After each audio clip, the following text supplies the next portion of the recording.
ಎಲ್ರಿಗೂ ನಮಸ್ಕಾರ. ಮತ್ತೊಮ್ಮೆ GSS ಸ್ಟಡಿ ಸರ್ಕಲ್ಗೆ ಆತ್ಮೀಯವಾದಂಥ ಸ್ವಾಗತ.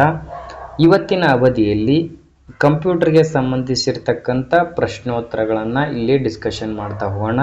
ಮುಖ್ಯವಾಗಿ ಎಲ್ಲ ಸ್ಪರ್ಧಾತ್ಮಕ ಪರೀಕ್ಷೆಯಲ್ಲಿ ಕಂಪ್ಯೂಟರ್ ಅಂತಕ್ಕಂಥ ಒಂದು ವಿಷಯದ ಮೇಲೆ ಪ್ರಶ್ನೆಗಳು ಕೇಳ್ತಕ್ಕಂಥದ್ದು.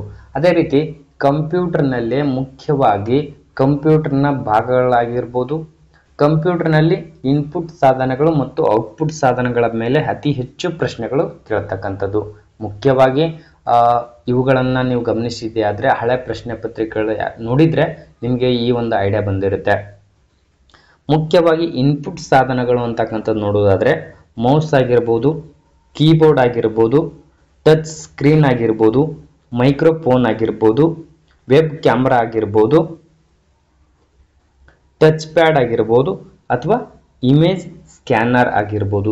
ಇವೆಲ್ಲವೂ ಕೂಡ ಇನ್ಪುಟ್ ಸಾಧನಗಳಲ್ಲಿ ಬರ್ತಕ್ಕಂಥದ್ದು. ಅದೇ ರೀತಿ ಔಟ್ಪುಟ್ ಸಾಧನಗಳು ನೋಡ್ತಾ ಹೋಗ್ತೀವಿ. Monitor, printer, speaker, headphone, projector, GPS device, OMR ಅಂತಕ್ಕಂಥದ್ದು. OMR ಅಂದರೆ ಆಪ್ಟಿಕಲ್ ಮಾರ್ಕ್ ರೀಡರ್ ಅಂತಕ್ಕಂಥದ್ದು. ಸ್ಪರ್ಧಾತ್ಮಕ ಪರೀಕ್ಷೆಗಳನ್ನು OMR ಸೀಟ್ನಲ್ಲೇ ನಾವು ಫಿಲ್ ಮಾಡ್ತಕ್ಕಂಥದ್ದು. ಇದು ಕೂಡ ಔಟ್ಪುಟ್ ಸಾಧನಗಳಲ್ಲೇ ಬರ್ತಕ್ಕಂಥದ್ದು.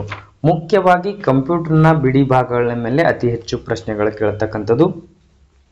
ಈ ಇನ್ಪುಟ್ ಮತ್ತು ಔಟ್ಪುಟ್ ಸಾಧನಗಳ ಮೇಲೆ ಕೆಳಗೆ ಕೊಟ್ಟಿರ್ತಕ್ಕಂಥ ಆಯ್ಕೆಗಳಲ್ಲಿ ಯಾವುದು ಇನ್ಪುಟ್ ಸಾಧನ ಅಂಥೇಳಿ ಕೇಳ್ಬೋದು, ಅಥವಾ ಕೆಳಗೆ ಕೊಟ್ಟಿರ್ತಕ್ಕಂಥ ಆಯ್ಕೆಗಳಲ್ಲಿ ಯಾವುದು ಇನ್ಪುಟ್ ಸಾಧನ ಅಲ್ಲ ಅಂತೇಳಿ ಕೇಳ್ಬೋದು. ಔಟ್ಪುಟ್ ಸಾಧನಗಳ ಮೇಲೆ ಕೂಡ ಹೀಗೆ ಪ್ರಶ್ನೆಗಳು ಕೇಳ್ತಾ ಹೋಗ್ತಾರೆ. ನಮಗೆ ಸ್ಪಷ್ಟವಾಗಿ ಇನ್ಪುಟ್ ಸಾಧನಗಳು ಮತ್ತು ಔಟ್ಪುಟ್ ಸಾಧನಗಳು ಗೊತ್ತಿದ್ರೆ ಆ ಪ್ರಶ್ನೆಗಳಿಗೆ ನಾವು ಉತ್ತರಿಸಬಹುದಾಗಿರುತ್ತೆ. ಅದಕ್ಕೋಸ್ಕರ ಕೊನೆ ತನಕ ನೋಡಿ. ಪ್ರಶ್ನೆಗಳು ತುಂಬ ಮುಖ್ಯವಾಗಿರ್ತವೆ. ಎಲ್ಲ ಸ್ಪರ್ಧಾತ್ಮಕ ಪರೀಕ್ಷೆಯಲ್ಲಿ ಪದೇ ಪದೇ ಅತಿ ಹೆಚ್ಚು ಬಾರಿ ರಿಪೀಟ್ ಆಗ್ತಕ್ಕಂಥ ಪ್ರಶ್ನೆಗಳು ಕೂಡ ಅದಾವ ಅಂತಕ್ಕಂಥದ್ದು. ಬನ್ನಿ ಶುರು ಮಾಡೋಣ. ಮೊದಲನೇದಾಗಿ ವಿದ್ಯುನ್ಮಾನ ಅಂಚೆ ಅಥವಾ ಇಮೇಲ್ ಅಂತೇಳಿ ಕರಿತೀವಿ. ಇಮೇಲ್ನ ಸಂದೇಶಗಳು ಸಂಗ್ರಹಿಸಿಕೊಳ್ಳುವ ಸ್ಥಳವನ್ನು ಏನೆಂದು ಕರೆಯಲಾಗುತ್ತದೆ?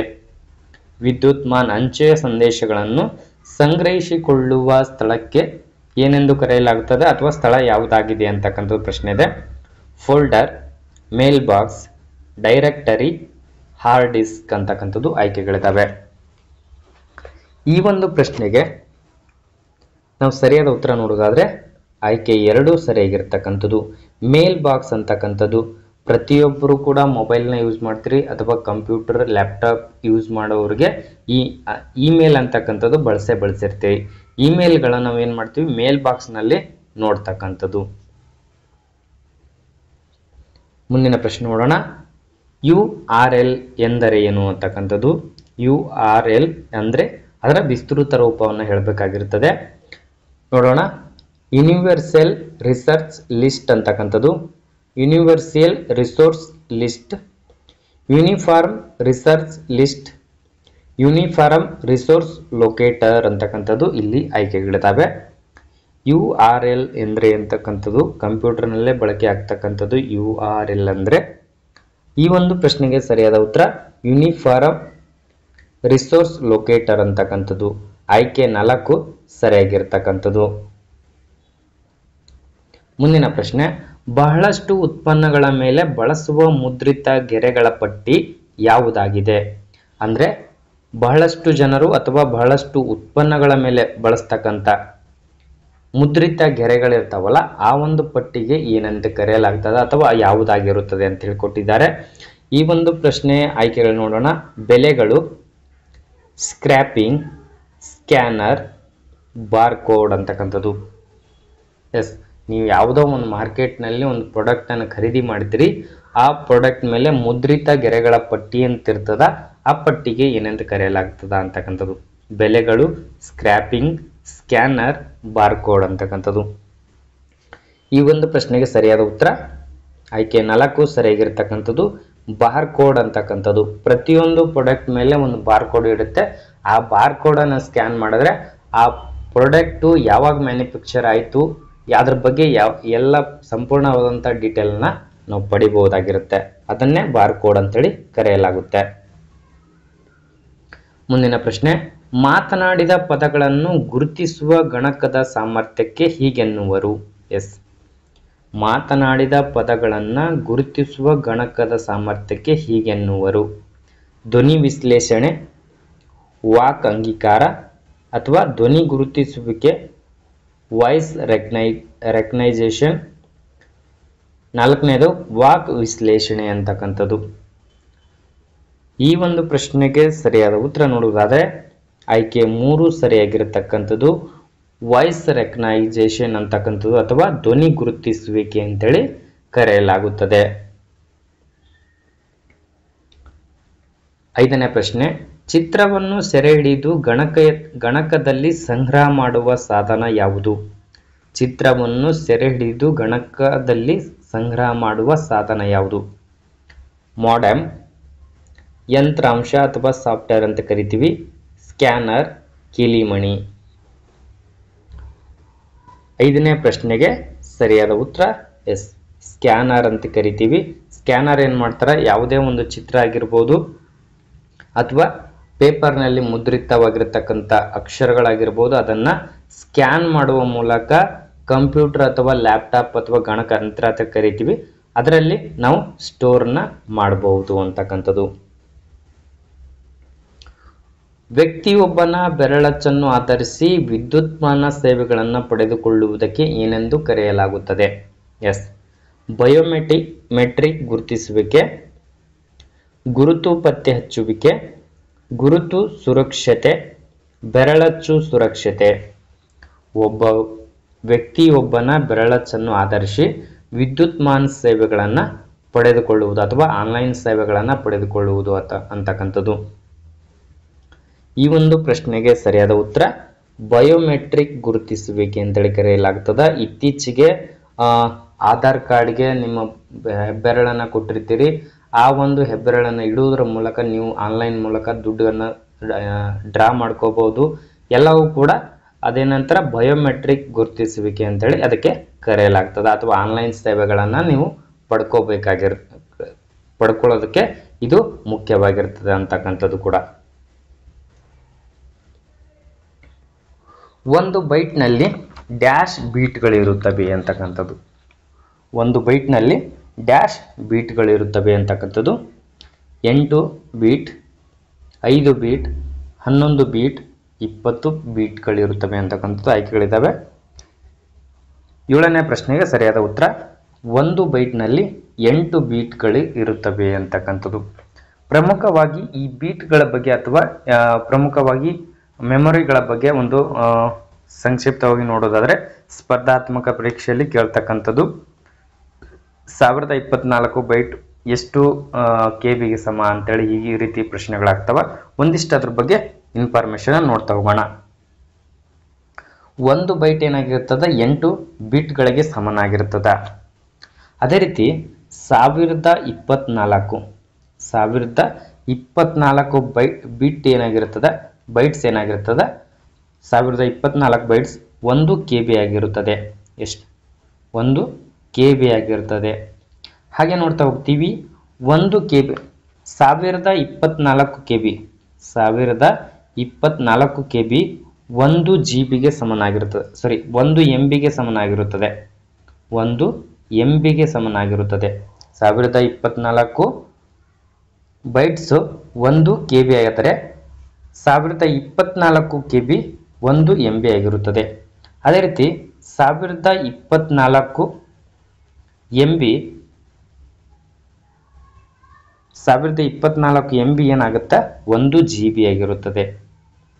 GB ಅಂದರೆ ಗೀಗಾಬೈಟ್ಸ್ ಅಂತೇಳಿ ಕರೆಯಲಾಗ್ತದೆ.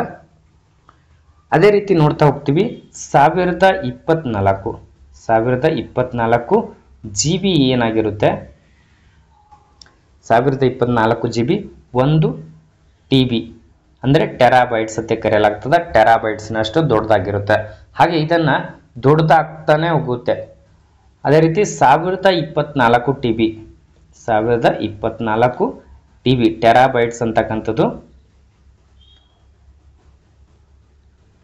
ಒಂದು PB ಆಗಿರುತ್ತದೆ. PB ಪೇಟಾಬೈಟ್ಸ್ ಅಂತ ಕರೆಯಲಾಗ್ತದ. ಈ TB ಗಿಂತ ದೊಡ್ಡದಾಗಿರ್ತಕ್ಕಂಥದ್ದು PB ಪೇಟಾಬೈಟ್ಸ್ ಅಂತೇಳಿ ಕರೆಯಲಾಗ್ತದ. ಮುಂದೆ ನೋಡೋಣ. 1024 PB 1024 PB ಪೇಟಾಬೈಟ್ಸ್ ಅಂತ ಕರಿತಿದೀವಲ್ಲ, ಅದನ್ನ ಏನ್ ಮಾಡ್ತೀವಿ ಈಗ EB ಅಂತ ಕರಿತೀವಿ. 1024 PB ಏನಾಗಿರ್ತದ, ಒಂದು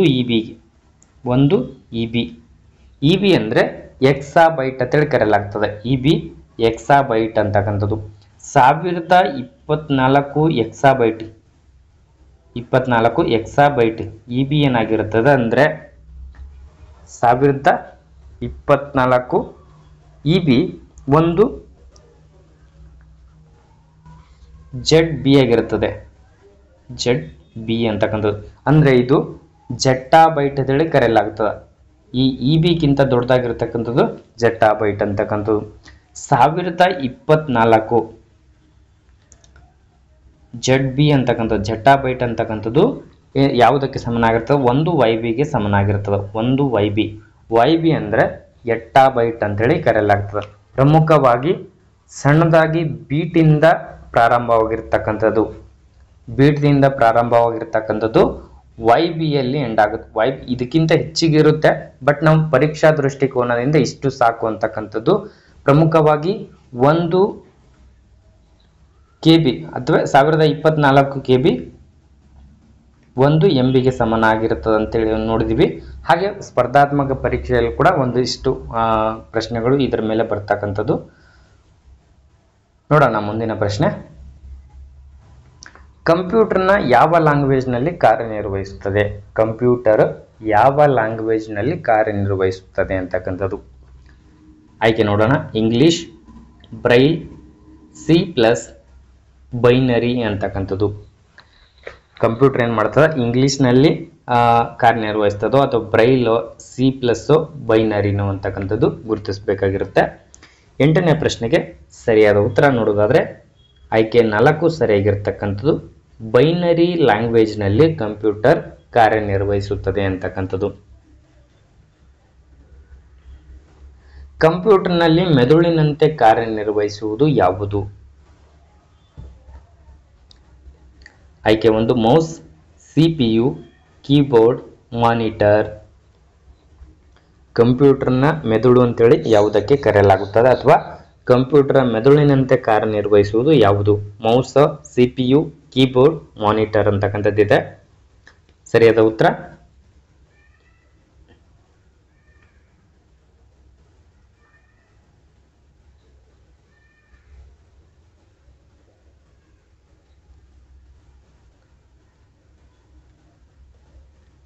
ಆಯ್ಕೆ 4 ಮಾನಿಟರ್ ಅಂತಕ್ಕಂಥದ್ದು ಸರಿಯಾದ ಉತ್ತರವಾಗಿದೆ.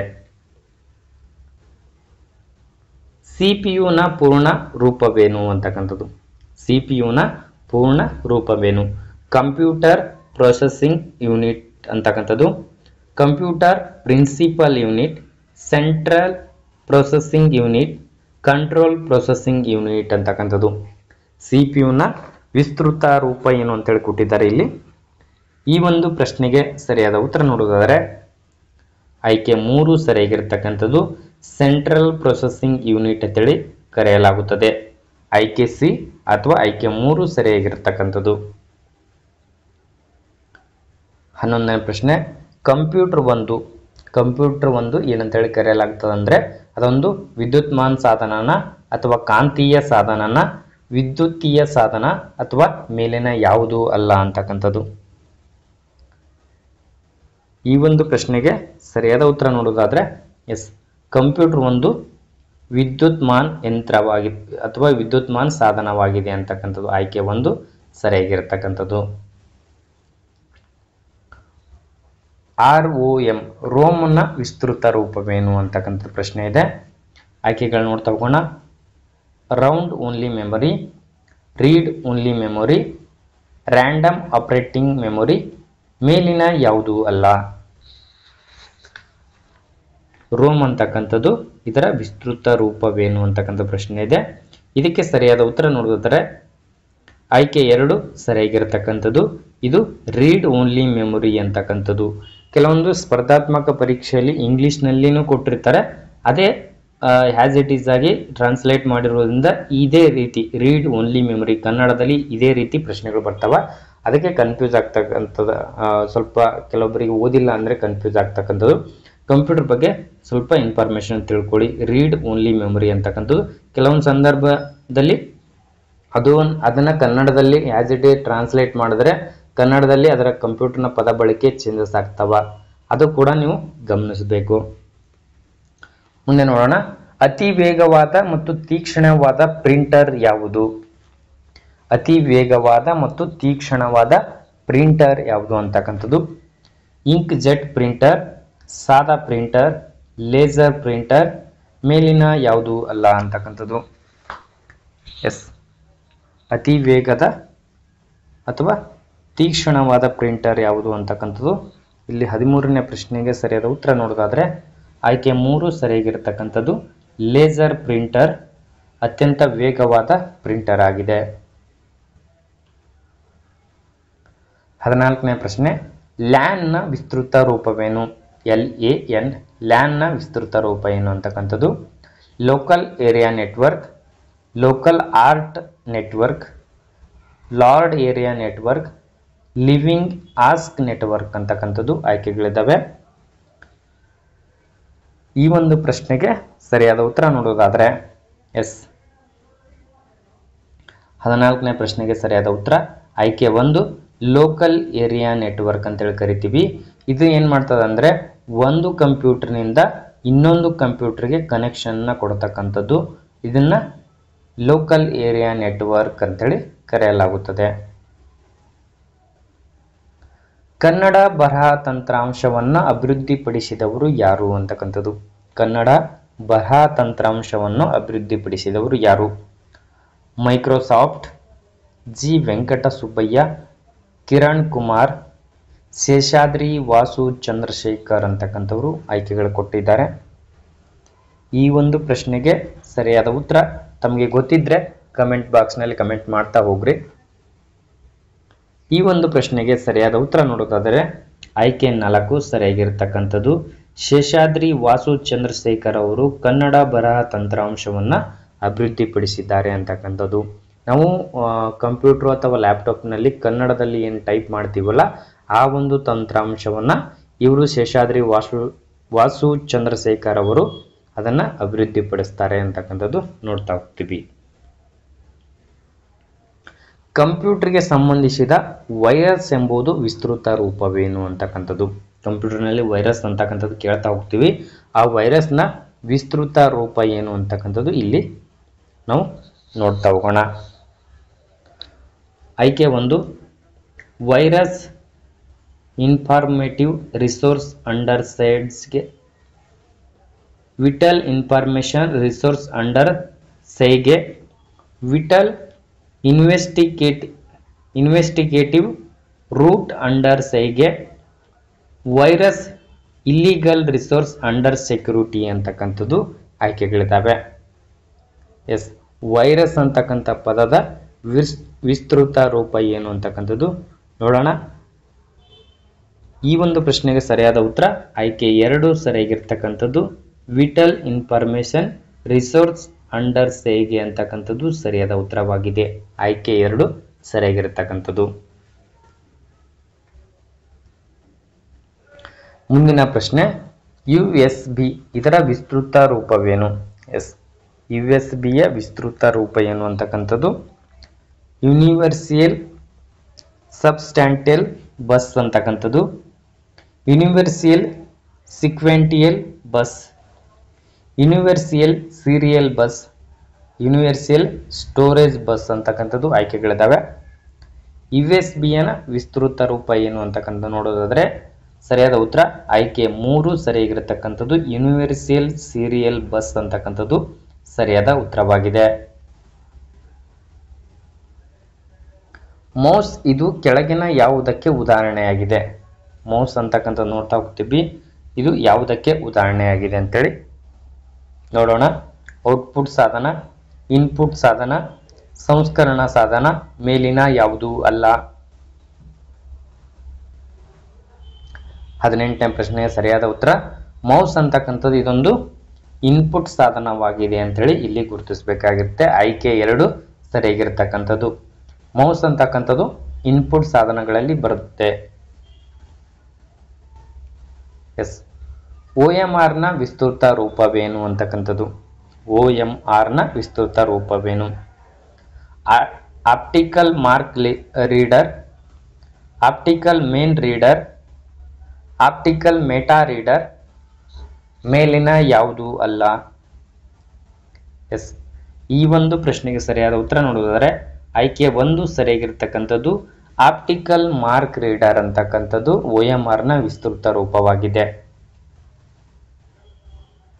ಕಂಪ್ಯೂಟರ್ಗೆ ಡೇಟಾವನ್ನು ಇನ್ಪುಟ್ ಮಾಡಲು ಯಾವ ಸಾಧನವನ್ನು ಬಳಸಲಾಗುತ್ತದೆ? ಕಂಪ್ಯೂಟರ್ಗೆ ಡೇಟಾವನ್ನು ಇನ್ಪುಟ್ ಮಾಡಲು ಯಾವ ಸಾಧನವನ್ನು ಬಳಸಲಾಗುತ್ತದೆ ಅಂತಕ್ಕಂಥ ಪ್ರಶ್ನೆ ಇದೆ. Monitor, printer, keyboard, mouse. 20ನೇ ಪ್ರಶ್ನೆಗೆ ಸರಿಯಾದ ಉತ್ತರ ನೋಡುವುದಾದರೆ ಆಯ್ಕೆ 3 ಸರಿಯಾಗಿರ್ತಕ್ಕಂಥದ್ದು ಕೀಬೋರ್ಡ್ನ ಬಳಸಲಾಗುತ್ತದೆ. ಬ್ರೌಸರ್ ಎಂದರೇನು? ಬ್ರೌಸರ್ ಎಂದರೇನು? ಒಂದು ರೀತಿಯ ಸಾಫ್ಟ್ವೇರ್, ಒಂದು ರೀತಿಯ ಯಂತ್ರಾಂಶ, ಒಂದು ರೀತಿಯ ಜಾಲಬಂಧ, ಒಂದು ರೀತಿಯ ಮಾಡೆಮ್ ಅಂತಕ್ಕಂಥದ್ದು ಆಯ್ಕೆಗಳಿದ್ದಾವೆ. ಬ್ರೌಸರ್ ಅಂದರೆ ಒಂದು ಸರಿಯಾದ ಉತ್ತರ ನೋಡ್ತಾ ಹೋಗೋಣ. ಬ್ರೌಸರ್ ಅಂದರೆ ಇದೊಂದು ಸಾಫ್ಟ್ವೇರ್ ಆಗಿದೆ. ಆಯ್ಕೆ 1 ಸರಿಯಾಗಿರ್ತಕ್ಕಂಥದ್ದು. ಮುಂದಿನ ಪ್ರಶ್ನೆ, ಕೆಳಗಿನವುಗಳಲ್ಲಿ ಯಾವುದು ಔಟ್ಪುಟ್ ಸಾಧನವಾಗಿದೆ? ಕೆಳಗೆ ಕೊಟ್ಟಿರ್ತಕ್ಕಂಥ ಆಯ್ಕೆಗಳಲ್ಲಿ ಯಾವುದು ಔಟ್ಪುಟ್ ಸಾಧನವಾಗಿದೆ? ಕೀಬೋರ್ಡ್, ಮೌಸ್, ಮುದ್ರಕ, ಸ್ಕ್ಯಾನರ್. ಎಸ್.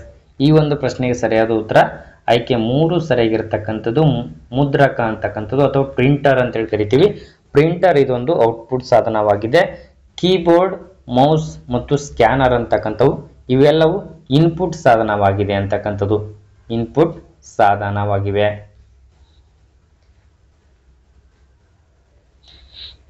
PDF ಪೂರ್ಣ ರೂಪವೇನು ಅಂತಕ್ಕಂಥದ್ದು? ಎಲ್ಲರೂ ಮೊಬೈಲ್ಗಳಲ್ಲಿ ಮತ್ತು ಲ್ಯಾಪ್ಟಾಪ್ ಮತ್ತು ಕಂಪ್ಯೂಟರ್ಗಳಲ್ಲಿ PDF ಓಪನ್ ಮಾಡಿರ್ತೀವಿ. PDF ಎಲ್ಲರೂ ಬಳಸಿರ್ತೀವಿ. ಆ PDF ವಿಸ್ತೃತ ರೂಪ ನಮಗೆ ಗೊತ್ತಿರಲ್ಲ. ಕೆಲವೊಬ್ಬರಿಗೆ ಪರೀಕ್ಷೆಯಲ್ಲಿ ಬಂದಾಗ ನಾವು ಅದನ್ನು ಬಳಸಿರ್ತೀವಿ, ಅದರ ವಿಸ್ತೃತ ರೂಪ ನಮಗೆ ಗೊತ್ತಾಗಲ್ಲ. ಅದಕ್ಕೆ ಅಂಥ ಪ್ರಶ್ನೆಗಳು ಕೂಡ ಪರೀಕ್ಷೆಯಲ್ಲಿ ಕೇಳ್ತಕ್ಕಂಥದ್ದು. ಅದಕ್ಕೆ PDF ಪೂರ್ಣ ರೂಪವೇನು ಅಂತಕ್ಕಂಥದ್ದು ಆಯ್ಕೆ 1 ನೋಡ್ತಾ ಹೋಗೋಣ. Portable document format, portable data format, ವೈಯಕ್ತಿಕ ದಾಖಲೆಗಳ ಸ್ವರೂಪ, ವೈಯಕ್ತಿಕ ಡಾಟಾ ಸ್ವರೂಪ ಅಂತಕ್ಕಂಥದ್ದು ಡೇಟಾ ಸ್ವರೂಪ ಅಂತಕ್ಕಂಥದ್ದು ಆಯ್ಕೆಗಳಿದ್ದಾವೆ. PDF ಪೂರ್ಣ ರೂಪ ಅಂದರೆ ವಿಸ್ತೃತ ರೂಪ ಅಂದರೆ ಇದಕ್ಕೆ ಸರಿಯಾದ ಉತ್ತರ ಆಯ್ಕೆ 1 ಸರಿಯಾಗಿರತಕ್ಕಂಥದ್ದು ಪೋರ್ಟೇಬಲ್ ಡಾಕ್ಯುಮೆಂಟ್ ಫಾರ್ಮ್ಯಾಟ್ ಅಂತಕ್ಕಂಥದ್ದು ಸರಿಯಾದ ಉತ್ತರವಾಗಿದೆ.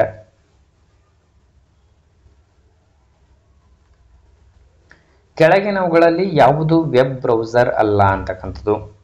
ಕೆಳಗೆ ಕೊಟ್ಟಿರ್ತಕ್ಕಂಥವುಗಳಲ್ಲಿ ವೆಬ್ ಬ್ರೌಸರ್ ಯಾವುದು ಅಲ್ಲ ಅಂತಕ್ಕಂಥದ್ದು ಗುರುತಿಸಬೇಕು. ಗೂಗಲ್ ಕ್ರೋಮ್ ಅಂತಕ್ಕಂಥದ್ದು ಆಯ್ಕೆ 1, Microsoft word, Mozilla Firefox, internet explorer. ಇಲ್ಲಿ ವೆಬ್ ಬ್ರೌಸರ್ ಅಲ್ಲದನ್ನು ಗುರುತಿಸಬೇಕಾಗುತ್ತೆ. ಸರಿಯಾದ ಉತ್ತರ ನೋಡೋದಾದ್ರೆ ಆಯ್ಕೆ 2 ಸರಿಯಾಗಿರ್ತಕ್ಕಂಥದ್ದು ಮೈಕ್ರೋಸಾಫ್ಟ್ ವರ್ಡ್ ಅಂತಕ್ಕಂಥದ್ದು ಇದೊಂದು ವೆಬ್ ಬ್ರೌಸರ್ ಅಲ್ಲ. Google Chrome, Mozilla Firefox, internet explorer ಇವೆಲ್ಲವೂ ಕೂಡ ವೆಬ್ ಬ್ರೌಸರ್ಗಳಾಗಿವೆ. ಕೆಳಗಿನವುಗಳಲ್ಲಿ ಯಾವುದು ಸರ್ಚ್ ಇಂಜಿನ್ ಅಲ್ಲ ಅಂತಕ್ಕಂಥದ್ದು? ಗೂಗಲ್, ಯಾಹೂ, ಬಿಂಗ್, ವಿಂಡೋಸ್ ಅಂತಕ್ಕಂಥದ್ದು. ಕೆಳಗಿನವುಗಳಲ್ಲಿ ಯಾವುದು ಸರ್ಚ್ ಇಂಜಿನ್ ಅಲ್ಲ ಅಂತಕ್ಕಂಥದ್ದು ಸರಿಯಾದ ಉತ್ತರ ನೋಡೋದಾದ್ರೆ ಆಯ್ಕೆ 4 ಸರಿಯಾಗಿರ್ತಕ್ಕಂಥದ್ದು ವಿಂಡೋಸ್ ಅಂತಕ್ಕಂಥದ್ದು ಇದೊಂದು ಸರ್ಚ್ ಇಂಜಿನ್ ಅಲ್ಲ ಅಂತೇಳಿ ಗುರುತಿಸಬೇಕಾಗುತ್ತೆ. ಆತ್ಮೀಯ ಸ್ಪರ್ಧಾ ಮಿತ್ರರೇ, ಇಲ್ಲಿವರೆಗೆ ನಾವು ಕಂಪ್ಯೂಟರ್ಗೆ ಸಂಬಂಧಪಟ್ಟಂತೆ ಪ್ರಮುಖವಾಗಿ 25 ಪ್ರಶ್ನೆಗಳನ್ನು ಡಿಸ್ಕಷನ್ ಮಾಡಿದ್ವಿ. ಕೊನೆವರೆಗೆ ನೋಡಿದ್ದಕ್ಕೆ ತಮ್ಮೆಲ್ಲರಿಗೂ ಧನ್ಯವಾದಗಳು.